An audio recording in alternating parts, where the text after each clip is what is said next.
کیونکہ یہ حدیث بہت دلوں کو باغ باغ کر دینے والی ہے۔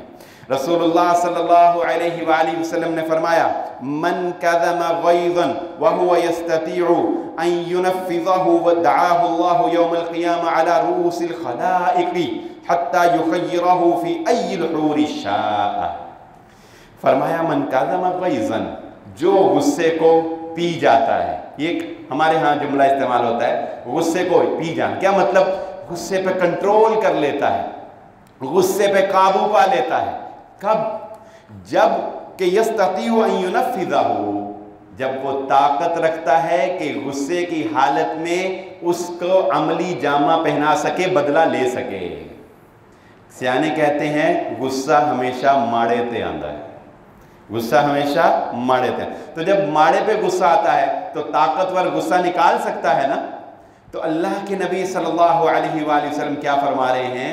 جو بندہ غصہ آیا اور غصہ نکالنے کی طاقت رکھتا ہے، مارنے کی طاقت رکھتا ہے، انتقام لینے کی طاقت رکھتا ہے، فرمایا طاقت رکھنے کے باوجود اس نے اپنا غصہ پی لیا، کیا ہوگا؟ قیامت کا دن ہوگا۔ ایک نہیں، دو نہیں، یہاں پر ہمیں فیس بک پر 1000 لائک مل جائیں ہم خوش ہو جاتے ہیں، 2000 جس کے لاکھوں میں چلے گئے وہ کہتا میرے ویورز ہی بہت ہیں، میرے ویوز ہی بہت ہیں، میرے سبسکرائبرز ہی بہت ہیں، بڑے لائکس ہیں میرے۔ یہ پتہ کتنے لائکس ملنے والے ہیں، کتنے ویورز ہیں، کتنے لائکس ہیں، کہاں پر جا رہے ہو؟ اللہ رب کے نبی صلی اللہ علیہ وسلم فرما رہے ہیں قیامت کا دن ہے، 10 نہیں، 1000 نہیں، لاکھ نہیں، کروڑ نہیں، آدم علیہ السلام سے لے کر قیامت تک کے سارے انسان جمع ہیں۔ کتنے؟ آدم علیہ السلام سے لے کر سارے انسان جمع ہیں۔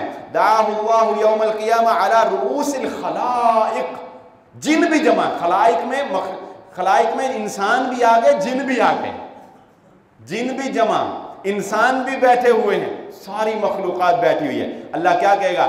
اللہ کہے گا اٹھو، وہ شخص اٹھے جس نے میری خاطر غصے پر قابو پا کے بدلہ نہیں لیا تھا، وہ شخص اٹھے گا۔ اس سارے مجمع میں وہ اللہ رب العزت اس کو بلائیں گے اور پھر کیا ہوگا؟ حتی یخیرہ فی ای الحور شاء، اللہ رب العزت جنت کی حوروں کو اس کے سامنے پیش کرے گا۔ ایک نہیں، جتنی جنت کی حوریں ہیں، جتنی بھی جنت کی حوریں ہیں، ساروں کو اللہ رب العزت ان کے سامنے پیش کرے گا، جن کا حسن ایک سے بڑھ کر ایک ہوگا۔ وہ بھی بیان کرتا ہوں کہ وہ کیا ہوگا تاکہ شوق اور بڑھ جائے۔ اللہ رب العزت کیا فرمائیں گے؟ اللہ کہیں گے یہ دیکھ، جس سے تو چاہتا ہے ہم تیرا نکاح کر دیتے ہیں۔